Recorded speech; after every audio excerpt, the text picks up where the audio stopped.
Bendiciones, iglesia. ¿Cómo están? Muy buenas tardes. Esta ha sido una semana quizás algo complicado, pero hace muy poco hemos tenido la tremenda noticia de que nuestra hermana Nora ya está en casa.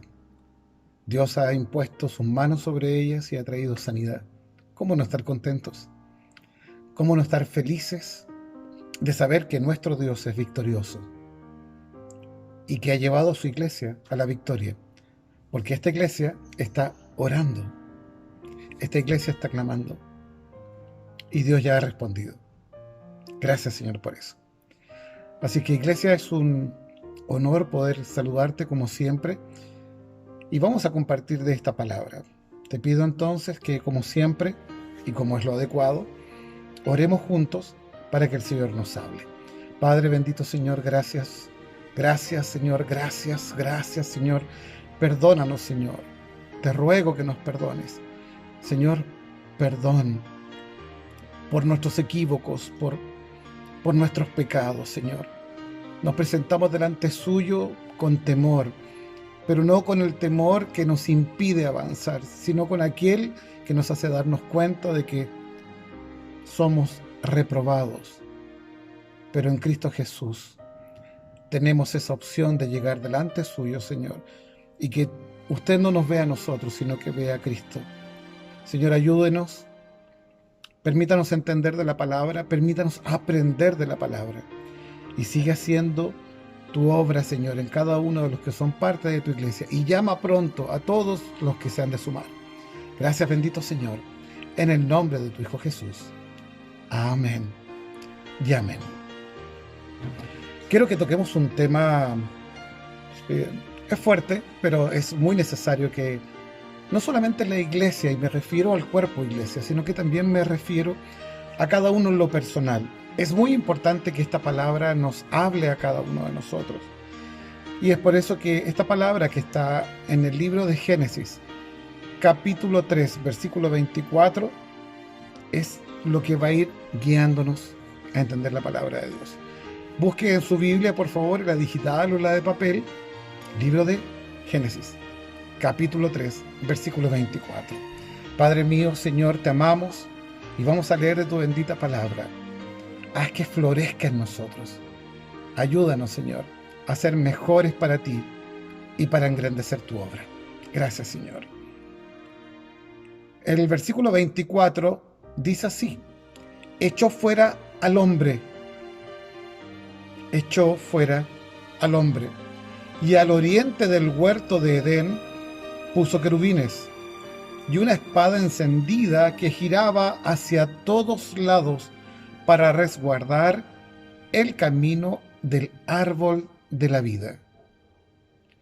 Dios, ante el flagelo del pecado del hombre, de Adán y de Eva, no tuvo sino esta opción para que no pudiéramos llegar a este árbol, y expulsó a Adán y a Eva del huerto del Edén.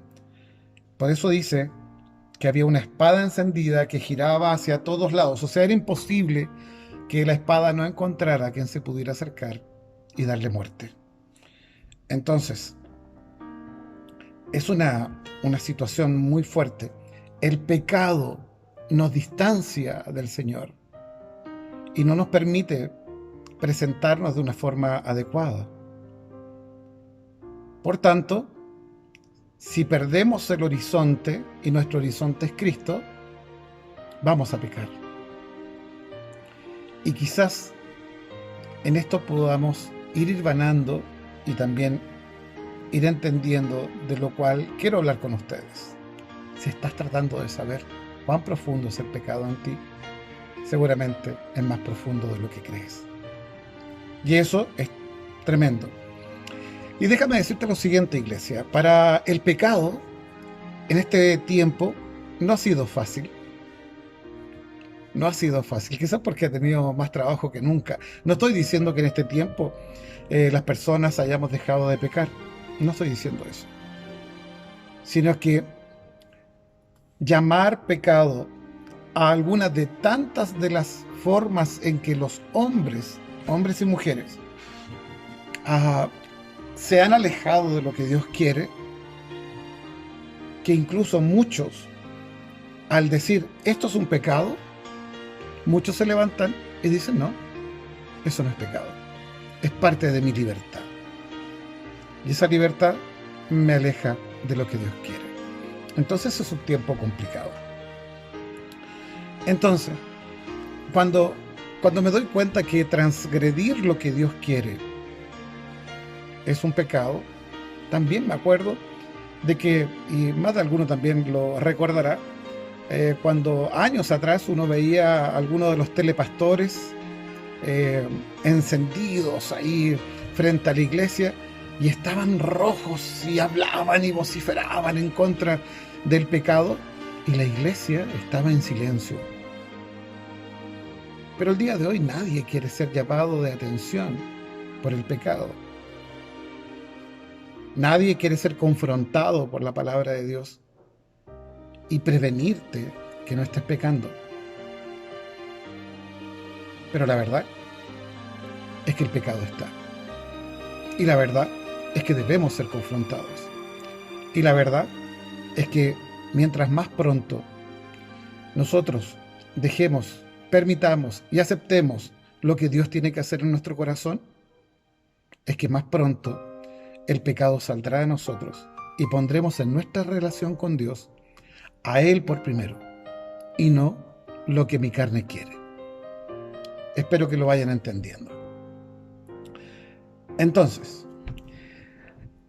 creo que todos hemos dicho, y creo que muchos deberíamos seguirlo diciendo, si decimos amar a Cristo, debemos hacer dos cosas, y es importante.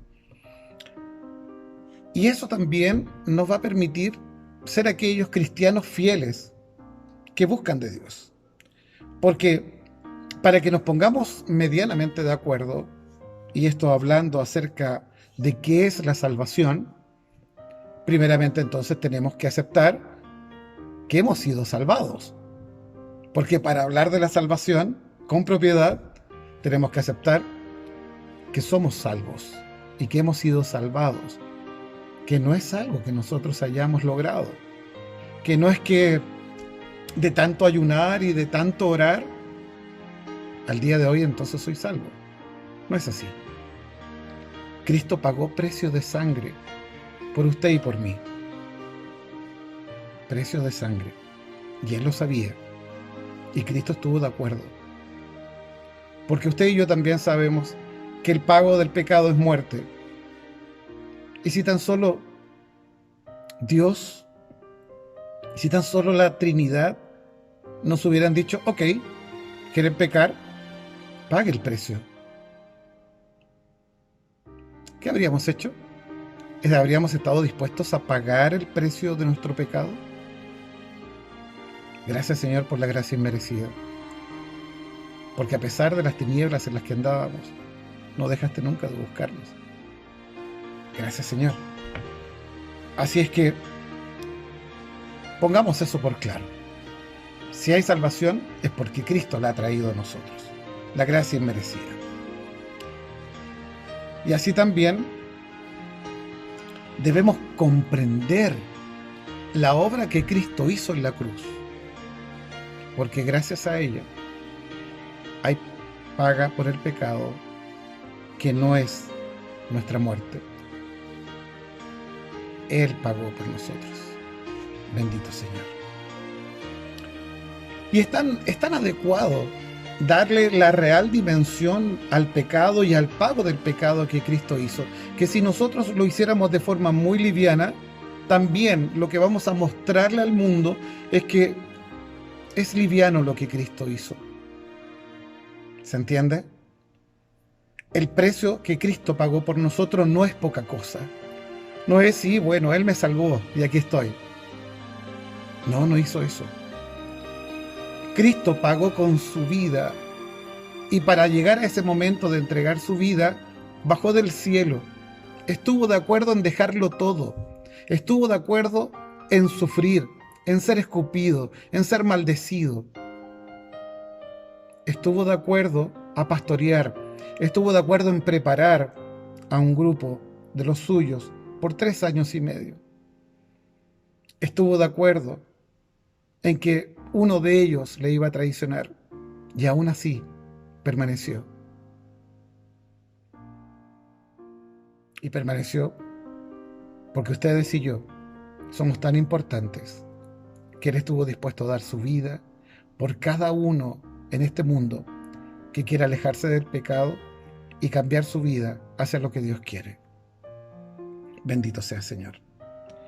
Entonces, si logro saber y logro entender la envergadura, la importancia, la magnitud de lo entregado por mi Cristo Señor, yo voy a dar un testimonio adecuado y me voy a preocupar que mi testimonio sea adecuado, el que Cristo merece, nada menos.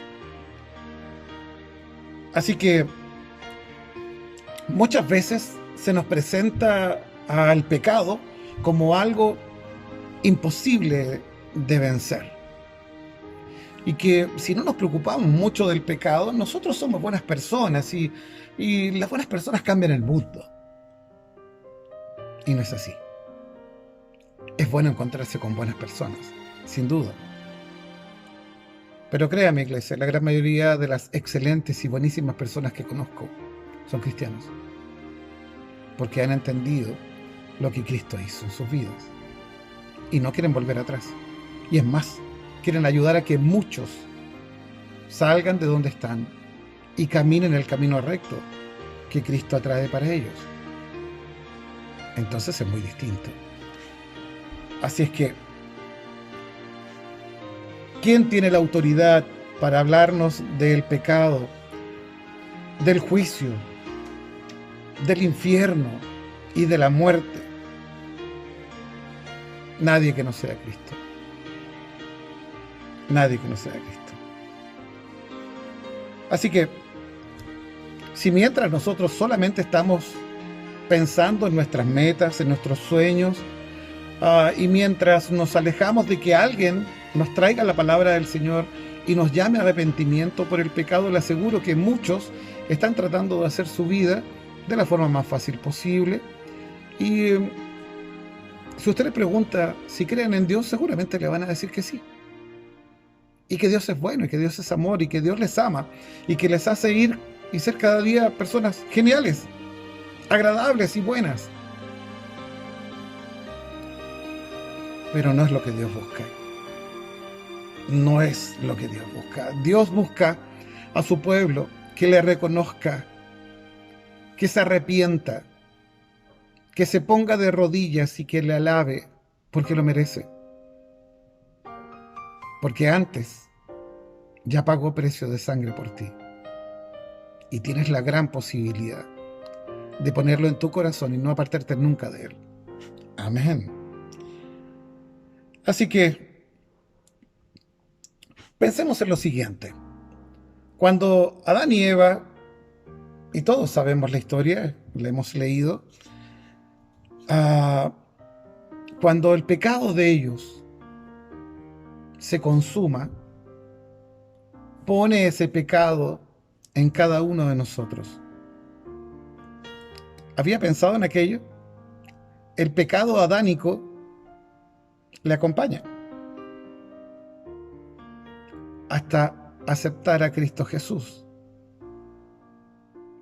para que el trabajo del Espíritu Santo comience en usted y pueda llevarle a la entera santificación y podamos desechar toda obra del pecado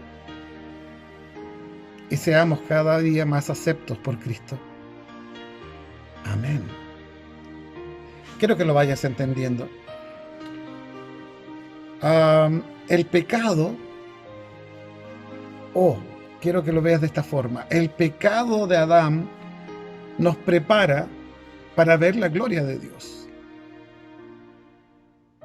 Porque lo perdieron todo. Adán y Eva lo perdieron todo. Lo tenían todo y lo perdieron todo. Entonces debemos entender que si me alejo de Dios, lo voy a perder todo. Todo lo que vale la pena, todo lo que tiene un sentido, lo voy a perder. En cambio, si estoy en Él, Señor, tú harás tu obra en mí y daré fruto. Lo daré, Señor. Haga memoria y hablemos también del combate entre David y Goliat.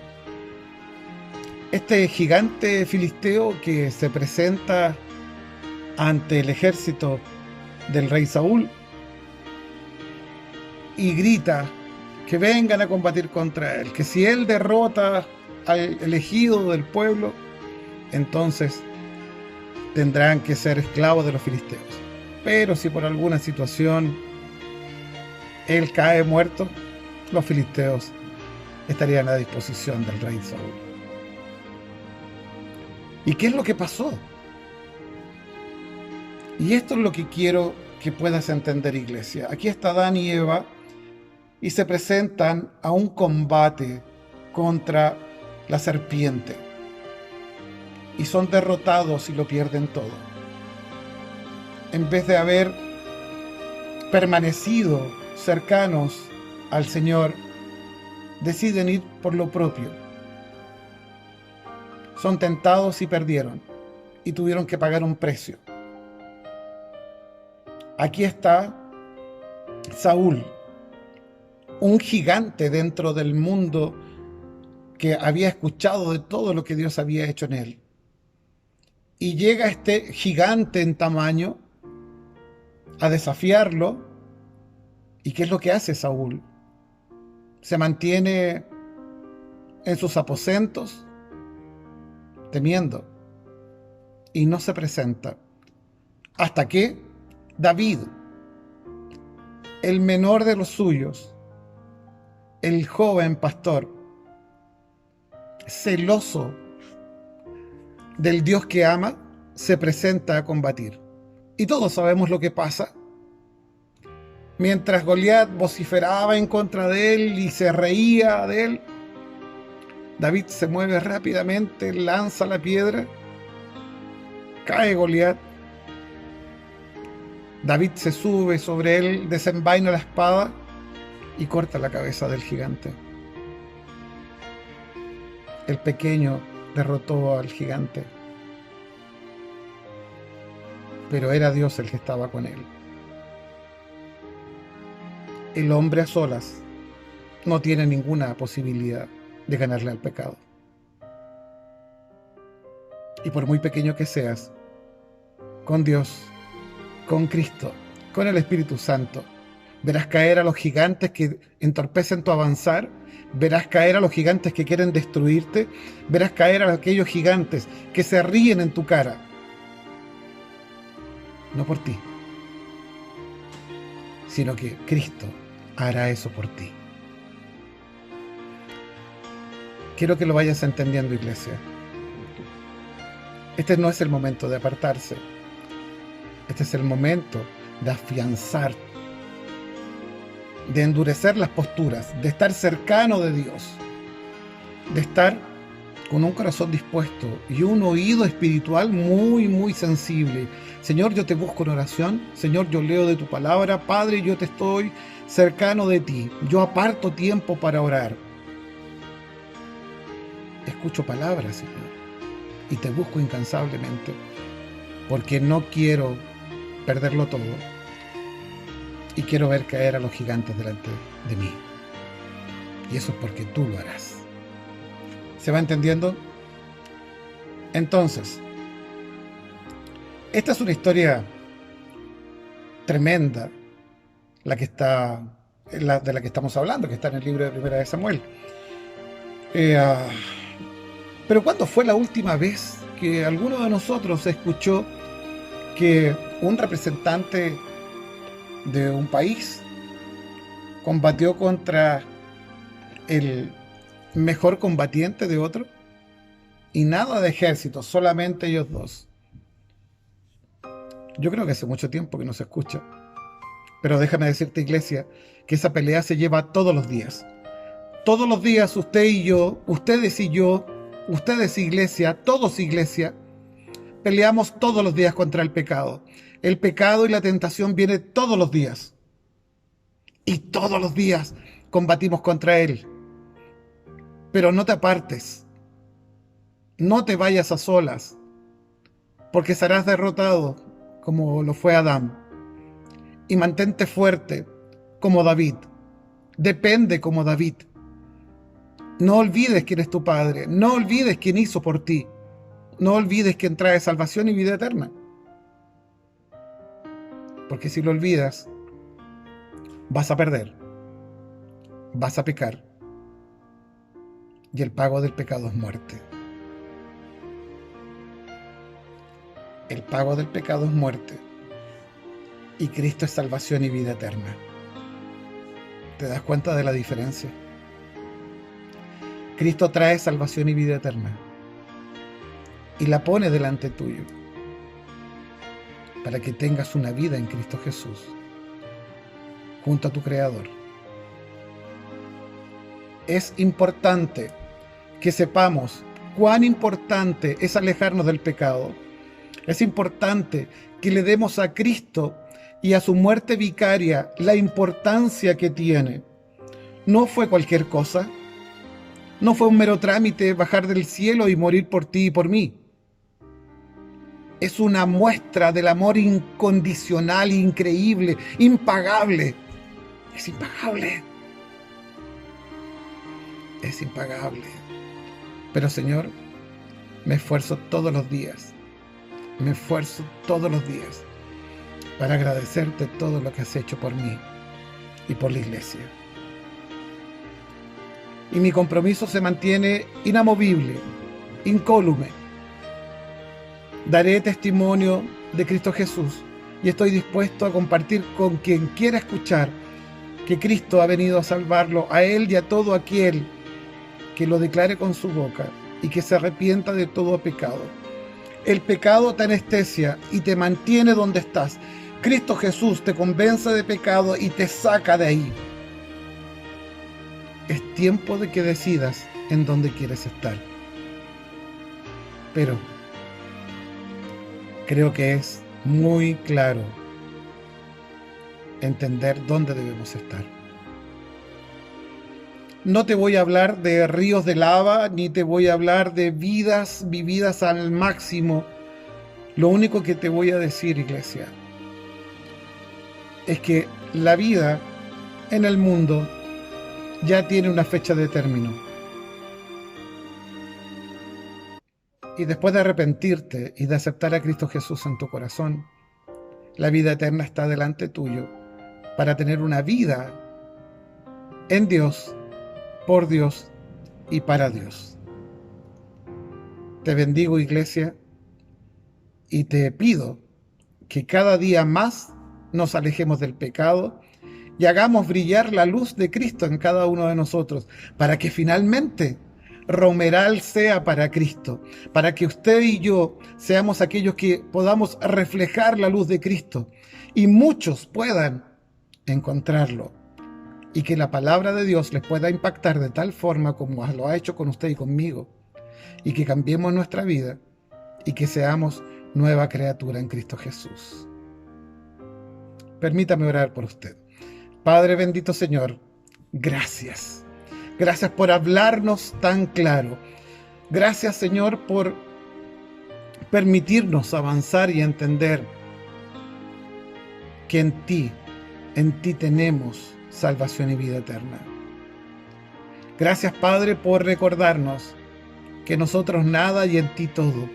Señor, déjame por favor ponerme de rodillas delante tuyo y exaltar tu bendito nombre. Permite que mi corazón solamente te mire a ti y aléjame del pecado. Espíritu Santo, háblame día a día. Sácame del pecado, sácame por favor. Y te ruego que tomes control de mi hogar, de cada hogar de mis hermanos, de mis hermanas, para que cuando llegue finalmente el sonido de la trompeta, cuando podamos hacer un solo parpadear, dejemos este mundo y seamos llevados delante de la presencia de nuestro Señor. Gracias, Padre bendito. todo honor y toda gloria a tu nombre, en el nombre maravilloso de tu Hijo Jesús. Iglesia, que el Señor les bendiga. Sigan cuidándose. Gracias a Dios, así lo están indicando algunos parámetros. Los contagios han disminuido en Romeral. Todavía no es tiempo de cantar victoria, debemos seguirnos cuidando, pero es bueno saber que ya algunos de nuestros hermanos que estaban enfermos han sido vueltos a la sanidad en Cristo Jesús. Dios es bueno y demos testimonio de Él. Un abrazo, bendiciones.